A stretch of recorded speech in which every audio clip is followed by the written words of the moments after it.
আচ্ছা, বিসিএস প্রিপারেশনের ক্ষেত্রে শুধুমাত্র প্রিলিমিনারি পড়বো নাকি প্রিলি রিটেন একসাথে পড়বো, এই নিয়ে অনেক কনফ্লিক্ট দেখা দেয়। এবং যারা একদমই নতুন তারা বরাবরই হচ্ছে আমাদেরকে জিজ্ঞেস করে, আমাকে এবং আশিক ভাইকে, যে ভাইয়া প্রিলিমিনারি আগে পড়বো নাকি প্রিলি রিটেন একসাথে শুরু করব।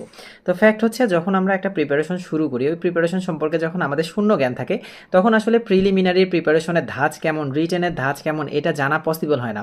আমি একটা ছোট্ট উদাহরণ দিই। অনেকেই আমি দেখেছি, অনেক ক্যাডারকেও আমি দেখেছি বলতে, একদম প্রথমেই বলে যে আমাদের বিসিএস প্রিপারেশনের জন্য কোশ্চেন অ্যানালাইসিস করতে হবে, প্রথমেই বিসিএস এর সবগুলো প্রশ্ন দেখতে হবে।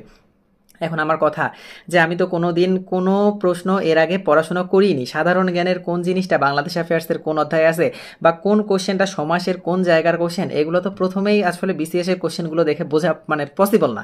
তো এই জন্য কী করতে হয় আমাদের, এই জন্য আগে টপিকগুলো একবার করে দেখতে হয়, টপিক একবার দেখার পরে প্রশ্নগুলো দেখলে তখন বোঝা যায় আচ্ছা এই টপিকের এই জায়গা থেকে কোশ্চেনগুলো হয়।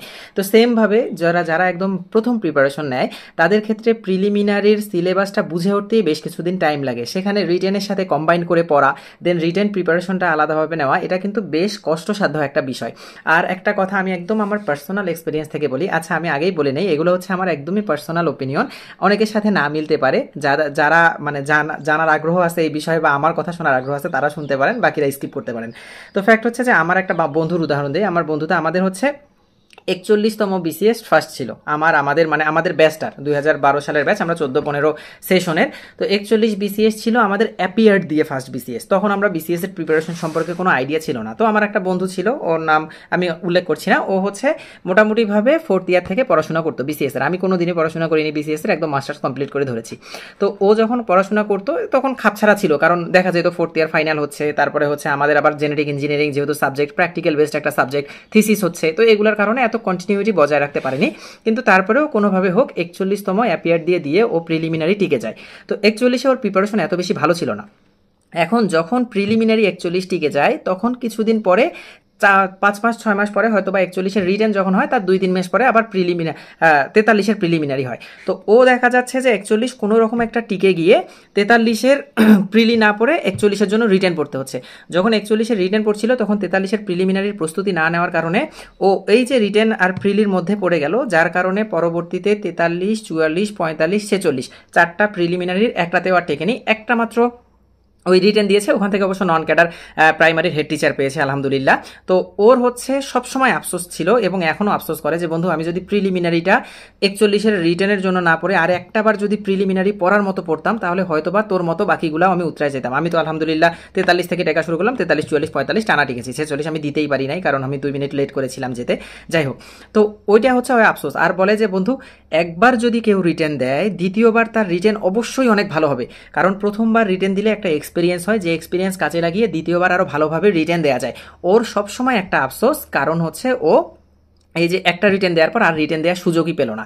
যদিও 47 দিতে পারবে, এখন আর সম্ভব না, কারণ ও হচ্ছে অলরেডি একটা ব্যাংকেও জব হয়েছে, ওর ব্যাংকে সম্ভবত জয়েন করে ফেলবে। আর ব্যাংকে হওয়ার পর আপনারা জানেন যে ব্যাংক প্রিপারেশন মানে ব্যাংকে চাকরি করার পরে অন্য চাকরি করা খুবই কঠিন হয়ে যায়।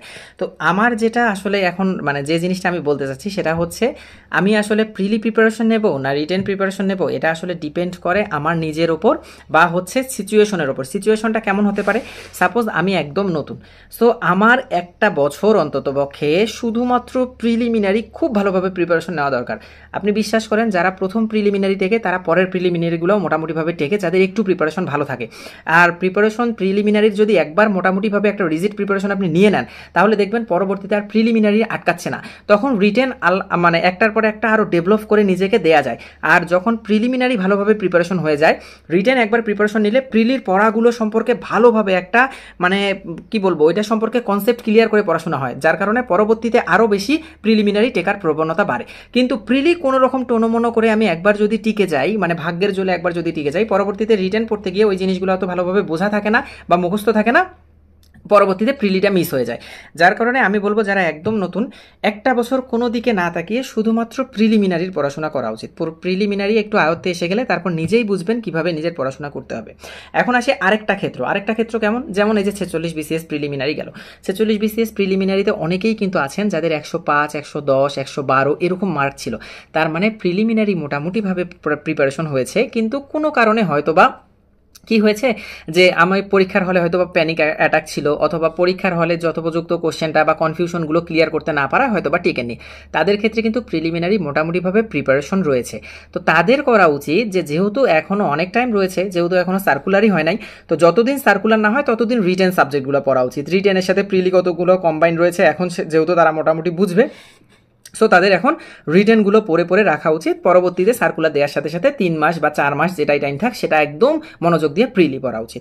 তো এটা হচ্ছে আমার পার্সোনাল অবজারভেশন, যে যদি কেউ মানে একদম প্রিপারেশন মাত্র শুরু করে তাহলে অবশ্যই প্রিলিমিনারির জন্যই শুধুমাত্র একটা বছর ভালো করে পড়াশোনা করা উচিত, যাতে করে পরবর্তী সময় গিয়ে, কারণ প্রিলিমিনারি একটা এমসিকিউ বেসড পরীক্ষা যেখানে রিটেন হচ্ছে ডিটেল জানতে হয়। আমি যদি এমসিকিউ মানে পড়ার সময় তো পার্সপেক্টিভটা জানছি, পার্সপেক্টিভটা একটু চাইলে আমি ছোট করে যে কোনো জায়গায় লিখে রাখতে পারি, আচ্ছা এটা হচ্ছে এই ঘটনা, ফরাসি বিপ্লবের ঘটনাটা এই, অথবা হচ্ছে আরসিইপি এই জিনিসটা, আইপিএস হচ্ছে এই জিনিসটা, এটা যদি লিখে রাখতে পারি খুব ভালো। না হলে আমরা আপাতত পড়ে যেই এমসিকিউগুলো বারবার পড়া দরকার সেই এমসিকিউগুলো ভালোভাবে পড়তে পারি। তারপরে যখন আমাদের মোটামুটি একটা প্রিপারেশন দাঁড়ায় যাবে তখন আমরা রিটেন প্রিপারেশন শুরু করব। আর এই যে প্রিলির পরে যে এইবারই সর্বনিম্ন সময় লাগছে 46তমতে, আমি জানি না সামনের বিসিএসগুলোতে কী হবে, তবে কারো যদি ম্যাথ আর ইংলিশে একটু দখল থাকে তাহলে রিটেন প্রিপারেশন নেওয়ার জন্য খুব বেশি প্রয়োজন পড়ে না সময়ের, শুধুমাত্র বিষয়গুলো গুছিয়ে নিলেই হয়ে যায়। ম্যাথ এবং ইংলিশের ওপর অবশ্যই দক্ষতা থাকতে হবে, যার কারণে আপনারা যদি চান যে প্রথম থেকে প্রিলিমিনারি এবং রিটেন একসাথে পড়াশোনা আমরা করব, তাহলে আপনারা ম্যাথ এবং ইংলিশ এই দুইটা জিনিস একটু ভালোভাবে প্র্যাকটিস করতে পারেন, এতে করে রিটেন প্রিপারেশনটা এগিয়ে থাকবে। কিন্তু একদম প্রথমেই প্রিলি রিটেন কম্বাইন করে মানে পড়তে গিয়ে জগা খিচুড়ি পাকানোর আমার মনে হয় কোনো দরকার নেই। আর ওই যে প্রিলিমিনারির জন্য অনেকেই বলে যে প্রিলিমিনারিতে প্রিভিয়াস ইয়ারের কোশ্চেন থেকে কেমন কমন আসে, ভালোই কমন আসে, যেমন প্রত্যেকটা বিসিএসে অলমোস্ট 60 থেকে 65% কোশ্চেন প্রিভিয়াস যে কোনো পরীক্ষার যে এমসিকিউগুলো রয়েছে সেগুলো থেকে কিন্তু কমন আসে। আর প্রিভিয়াস এমসিকিউ বা জব সলিউশন কোনটা ভালো এটা অনেকেই জানতে চেয়েছিলেন, আমি বলে রাখি যে নতুন একটা জব সলিউশন বাজারে এখন প্রাথমিকভাবে বা পরীক্ষামূলকভাবে এসছে। এখানে বিসিএস এর কোশ্চেন সব একসাথে, প্রাইমারির কোশ্চেন সব একসাথে, নিবন্ধনের কোশ্চেন সব একসাথে, আর পিএসসি অন্যান্য সব একসাথে, যার কারণে প্রাইমারি, নিবন্ধন, বিসিএস বা অন্য পিএসসি যে কোনো জবের 11 থেকে 20 গ্রেডের জবের জন্য এই জব সলিউশনটা খুবই হেল্পফুল। প্রিসাইজ পাবলিকেশন ওদের পেজের নাম, প্রিসাইজ পাবলিকেশনে গিয়ে মেসেজ দিলেই হচ্ছে কবে বইটা বাজারে আসবে এটা জানতে পারা যাবে, বা কিছু ডেমো পিকও আপনারা চাইতে পারেন। প্রিসাইজ প্রিলি এমসিকিউ এটার নাম আর কি, বইটার নাম। তো এই হচ্ছে মোটামুটিভাবে প্রিলি এবং রিটেন কম্বাইন্ড প্রিপারেশন সম্পর্কে আমার মতামত। সবাই ভালো থাকবেন, সুস্থ থাকবেন, আবার দেখা হবে ইনশাআল্লাহ। আসসালামু আলাইকুম।